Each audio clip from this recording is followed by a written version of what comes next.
Eo amin'ny tontolon'ny fifandraisan-davitra kosa indray dia tsy mitsahatra manatsara no manome fafapony mpanjifa hatrany ilay orinasa mpifandraisan-davitra Telma malagasy.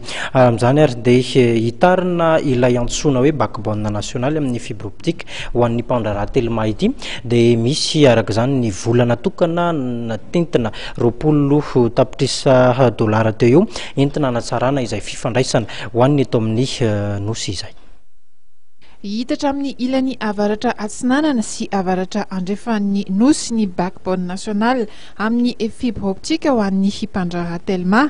Nataosiny tamparity koa ny fanarana teo amin'ity orinasa ity sy orinasa sahanin'ny izay iandraikitra ny asa. Vola mitetina 20 tapitrisa dolara no ampiasaina amin'izay fanotarana izay.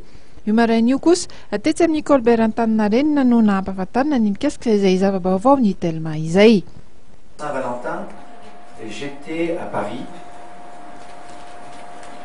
et je rencontrais M. Patrick Sévillan, qui est le président du groupe sahanin'ny, qui est le leader européen des technologies du haut débit, un groupe qui fait 1,3 milliard d'euros de chiffre d'affaires, 4600 personnes dans le monde. Et en ce jour de Saint-Valentin, nous avons signé avec Patrick Sévillan un contrat d'une valeur de 20 millions de dollars qui va permettre à Madagascar d'agrandir son réseau de fibre optique nationale. Ampitoyany toamasina amin'ny mahajanga ka andalo anatsarana ity fibre optique ity.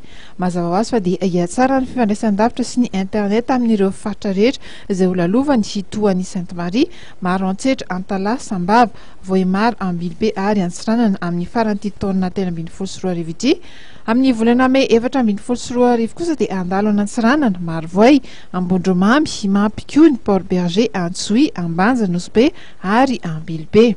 Nandritra ity fampahafantarana androany ity ihany koa no nahalalana fa dia asa mivantana misy 500,000 be izao no foronina amin'ny fantanterahana ity asa fantarana ny backbone national ity.